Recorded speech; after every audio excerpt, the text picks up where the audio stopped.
Hi, everybody. Welcome back to the New Year Best You Dream Big Summit. I'm Elizabeth here with the one and only Sally Huss. How are you, Sally? I am great. Thank you so much. It's Happy New Year to you. Happy New Year. It's so good to see you and hear your voice and see your smiling face and do cool things with you this year. We're doing more cool things. We've Yes, put in the effort, haven't we? yes, effort.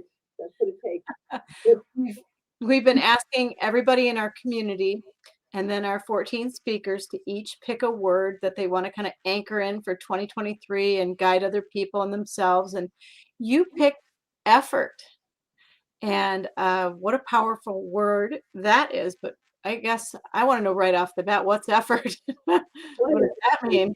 Uh, yeah, effort. Effort is, it's exertion. It's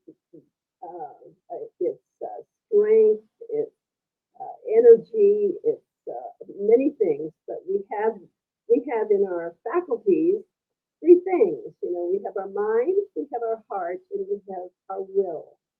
And the will is connected, or effort is connected to the will.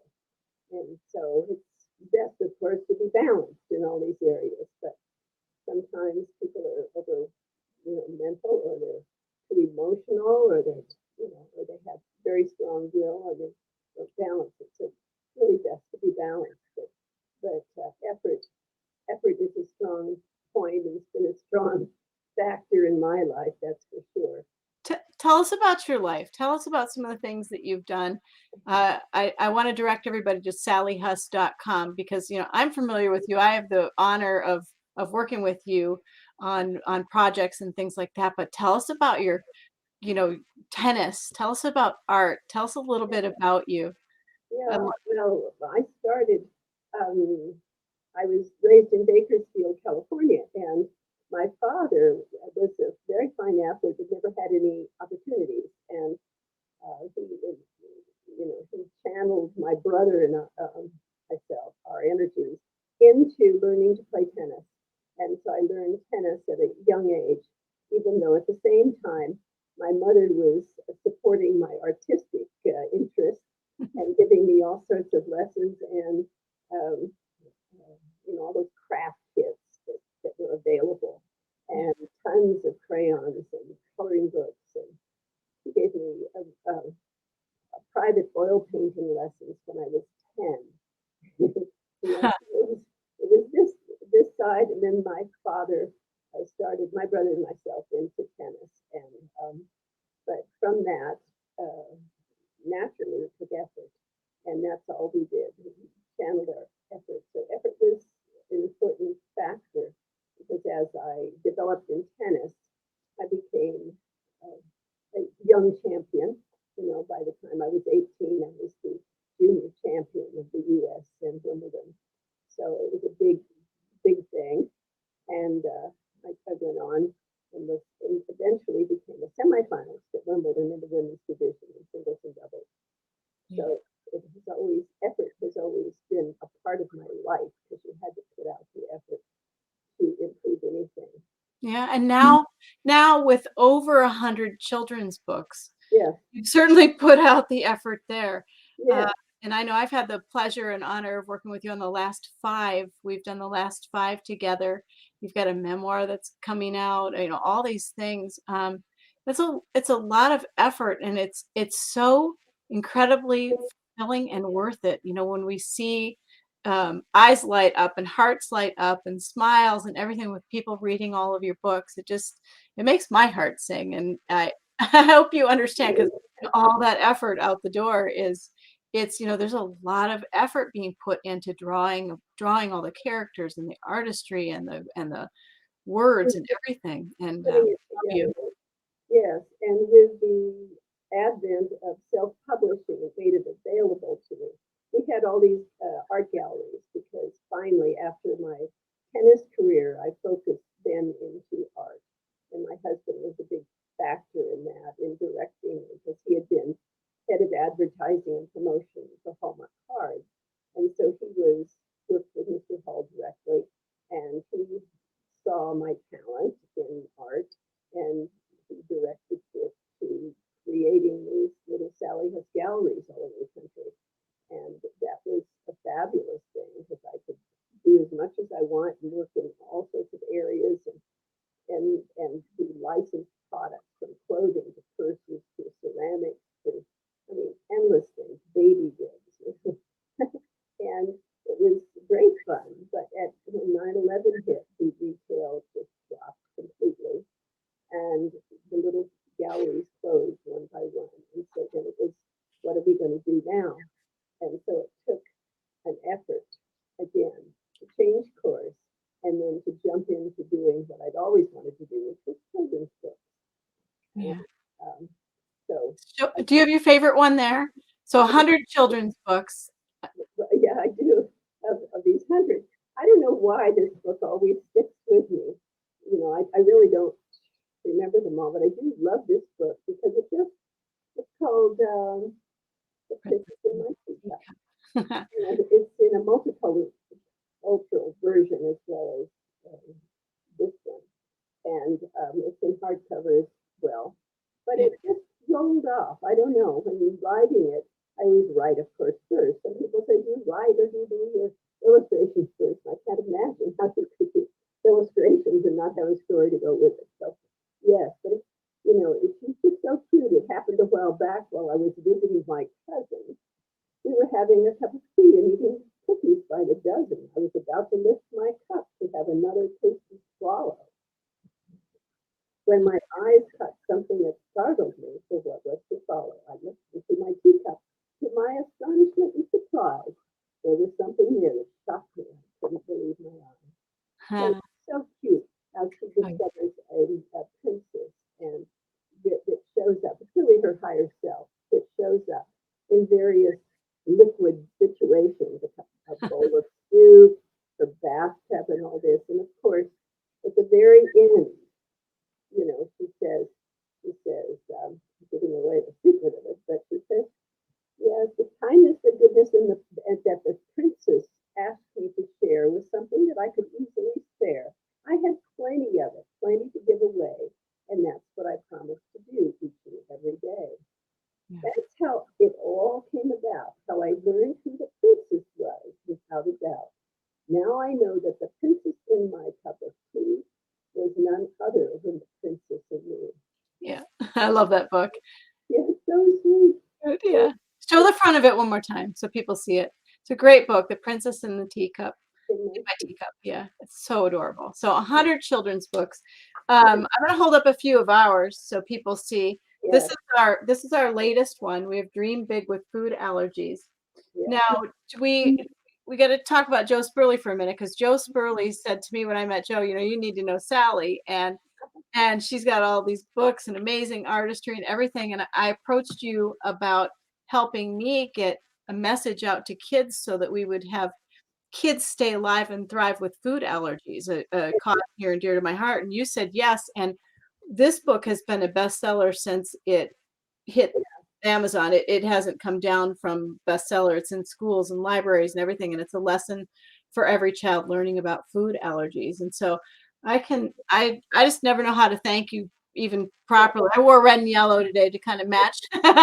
But this is such a powerful book. I mean, I hear almost every day someone has this book and says, I love this book. It's helped my child, it's helped my family, it's yeah, helped me in school. And then Vermont Nut Free, the whole crew there, they're carrying this on their website, both of these books actually. So we have two books out about food allergies, and they're carrying them both Vermont Nut Free. So we're really grateful to Mark and his wife for carrying these books. Because they have amazing chocolate. Vermont Nut Free has the best chocolate. It's the only chocolate I ever eat. had you not been allergic to And, chocolate. well, no, I'm not allergic to chocolate, but I am if they make it in like a peanut factory or almonds or walnuts around it. And he makes sure it's all nut free. And so you have little goodies here and there at Halloween and Christmas and Easter and whatever. And I get my Easter bunnies from Vermont Nut Free every year. So it's cool that he's carrying them. But I'm really, really proud of this. And I'm so grateful to you because, they remind me, they take the little part of anxiety out of me too. Whenever I have an anxiety moment about food allergies, I kind of go right here. And I'm like, I'm gonna be all right. Especially this one. Yeah. Talk about this. Yes, this new book.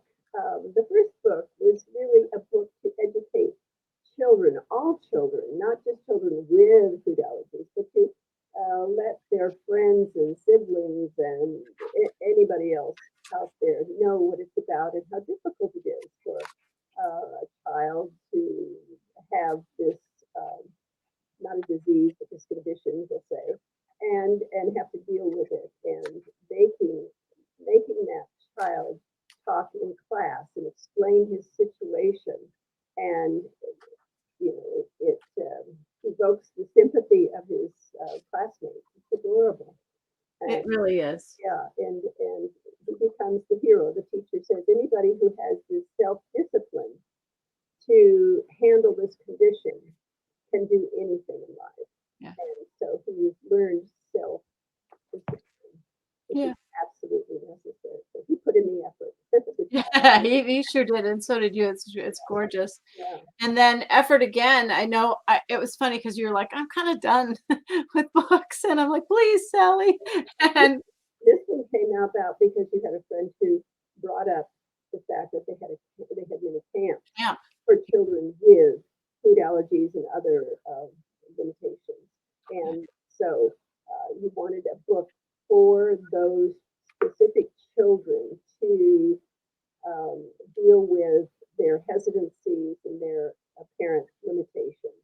And yeah, so that's what we did in this book, was to have a little story which encouraged a child to not hang back, not sit on the sidelines, but try things once they're once they can handle what they understand their situation and handle that. So it's a very different book, but the two go together. It's wonderful. yeah. Oh, it's so cute. Yeah, and that friend is Eleanor Guerra Holding, who is the founder, president, CEO, and everything of the Food Allergy and Anaphylaxis Connection Fact, and she runs camps for kids and helps the whole food allergy community stay alive and thrive. And we're grateful for her. But yeah, this really resonates with my heart because for so long, both of them do, but for so long I kind of hid the condition. And, Mhm. I was at work trying to make sure nobody knew I had food allergies, but I had to put my Medic-Lurk in my pocket, because it was limiting and things. I couldn't really even go out for dinner properly or lunch properly without, feeling like I had to say, "Hey, I have food allergies," and, Yeah. and it's true, even getting on an airplane, all sorts of things. So thank you for that. Putting in that effort. I really wanna go back to effort and talk about, like, how does self-confidence tie in with effort? Oh, yeah. It absolutely it does, because the more effort a child makes, the stronger that child becomes. And to not weaken or take away from their opportunities to develop themselves and try new things. And it's part of our culture in a way, is to protect the children to such a degree, um, Yeah. that they do not um, sense a need to make an effort. And it goes all the way up, in age. And I mean, you've done a beautiful job with your sons, because they are all accomplished and Thank accomplishing more and more, because you are role models for them to say, you make the effort and you get results. But you. to be handed something is not a good idea. I No. talked to my husband about effort, as we were going to bring this up, and he was wonderful. He said, because he came from a very modest family, and he said, I knew that unless I made the effort, nothing would happen. And so he made the effort in every way. And sometimes I would, I would come in and uh, come in and say, oh, it's so hard to do this, finish, finish this. I'm still fiddling with doing the hardcover for this last book. Yeah. Uh, going through the It's frustrating. I and know. going, I say hardcover and Sally's like, "Oh." I don't know, deal Yeah. with another Please no. Yeah. program. So, and he said, yes, but you are the only one who can do it. Yep. You are the only one that can do it. And so I was, okay, it's kind of like, it's a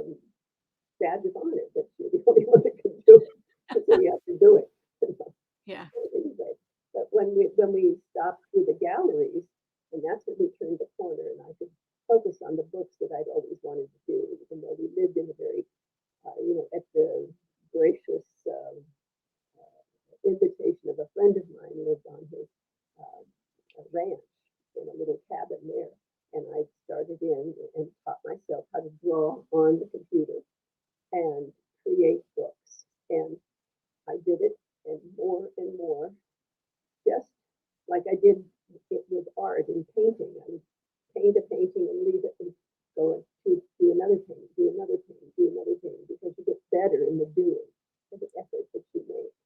Yeah. Some people, linger around on one painting or on one book, do another book, and put that one away, do another book, do another book. And so I would get better, and these illustrations would get easier. So then I became more focused in what I wanted to do as far as helping children. So we have a book, No Smoking, No Drinking, No Drugs, for very young children. It's a wonderful book, And then you came into my life, and you brought this other aspect. And the Head Start program in Denver, they wanted a particular book for children transitioning from preschool to kindergarten. And all the books were out there, and the director of the preschool said, I haven't found it yet. I said, what do you want in it? And then she told me, and I created the book for her. So I can do books for specific issues to help children in specific ways. And Themes, yeah, like cool. diabetes and everything. Yeah, Yeah, we're working. we've You're got gonna work those on in that next. Yeah, those are coming out. yeah. I think it's amazing. Yeah, that the lesson for every child theme, I think, will serve very nicely into different areas. Yeah. Um, as you were talking, I was thinking about I was thinking about effort and that extra step. Like there's effort and then there's effort. What's the difference between just like kind of, Getting yeah, ho doing hum it. along, or, you're putting in the effort, but then there's a difference that kind of separates us Extending out. it, extending yourself beyond what is needed, Yeah. but go beyond that. Yeah. Go I think that's what makes people like have right. an element of world class about them. Like I know when I'm around you, there's elements of this world class athlete, this Occidental Hall of Fame tennis player. The effort is so A plus plus, Yeah. and the product is so A plus plus. And is that something that is that something you taught yourself? Is it just the way you're wired? Where'd that come from? I know people want that and they don't know where to get it. Yeah. I don't know how that occurs, or whether it was from tennis of having to make an extraordinary effort in uh, in a match, Mhm. in a tournament, you know. And then I always seem to put a goal out there for myself, strangely enough. And even when I played for a long time and taught tennis for in a very zen way. But then I went back, and when I got together with my husband, and I started playing senior tennis, and that was fun. But I started talking about the relationship between happiness and winning, and um, so I used tournaments as a way to talk at those tournaments at an evening or something, and I would do my little talk. And so I would enter these tournaments all over the place, and there were senior tournaments, 40 over 45s to 50s, whatever it was. And sometimes, I mean, I even played in some tournaments in the 45s and the 40s. So I played in two events at the same time. So I would play two semi-finals and two finals on the same day. Yeah. Just to see if I could do it. And so I pushed, or I reached, maybe reached is better than pushed, but reached. And so I Yeah. learned, you know, Do you do you think that okay, so you're not 40, you're not 50, you're not 60, 82, you're not 70, you're 80. And two. it's so too 82. It's amazing to me. Do you do you think that the effort is what kind of keeps you going and propels you forward and drives you and all that stuff? Because a lot of people, they get to be 60 and they're like, "I'm retired. I don't want to, t- Yeah. tell me why you go from 60 to 82 differently or Uh, 40 to 82. yeah, I always just keep going forward. I don't know about the age thing. Thank Going forward, I always have to have a project, you. because I have to direct my energies always. I'm very confused and lackluster when I don't have a project I want to complete or I really want to get into. And so I always have these out there. I'm hurrying to get the hardcover for this new book so that I can get on to do the diabetes book. That kind of thing. So I have them out there, and I have a stack of them, and I have a list always on my desk of the things, the works I want to complete. So I have those, and but I don't know that there's a difference between 60 and 80. However, I teach pickleball and tennis at a private resort in Colorado Springs called Garden of the Gods Resort. They're beautiful. And naturally, many of the members are wealthy people who are retired, and many of them can't figure out what to do with their time and their energy. And I don't think you're here to do nothing. You're here Right. to contribute and to make things better. And so I see that, and that's why a lot of women have jumped, older women, middle-aged women have jumped into pickleball because it's fun and it's social, but they can, and then it's better than walking and all these kind of things. So Yeah. there are a lot of, um, I love it. yeah, Yeah, yeah, yeah, keep going. All right, we're gonna run out of time because this is like 25 minutes. It's not an hour this time around. okay. I'm gonna have you come back on the show though and things. This is just our summit and our word. And we talked about purpose earlier with Indiana Gregg. We're talking we're totally talking about effort with Sally Huss, and I love this. What do you want to end on? Like what talk about effort and what do you want to end on? What do you want to talk about? I just want to say that today on the news, there was a woman who's now 115. And they asked her what was the basis of her, what caused her to live this long life. And she said, hard work, Yep, hard work. hard Put it, work. make your time worth it, Beautiful. you know. Yeah. All right. Well, you're beautiful and amazing as always. I'm so grateful for you. If you guys don't know our relationship, there's a lot of blogs out about it. We're buds, and, and I just love you, and I'm so grateful for you. And I hope everybody learns more about effort. I think I may ask you, Sally, to write a little bit more about effort for our blog to kind of go with this because the time is so short. Because I know I didn't get to all the questions and everything, and you have more to say about the topic. But we'll see how that goes. But anyway, thank you, Sally, for being with us on our summit. It's always great to see you and talk to you. And thank you so much, everybody, for listening. And that's that. I gotta go. Mwah. Bye, Sally. Thank you.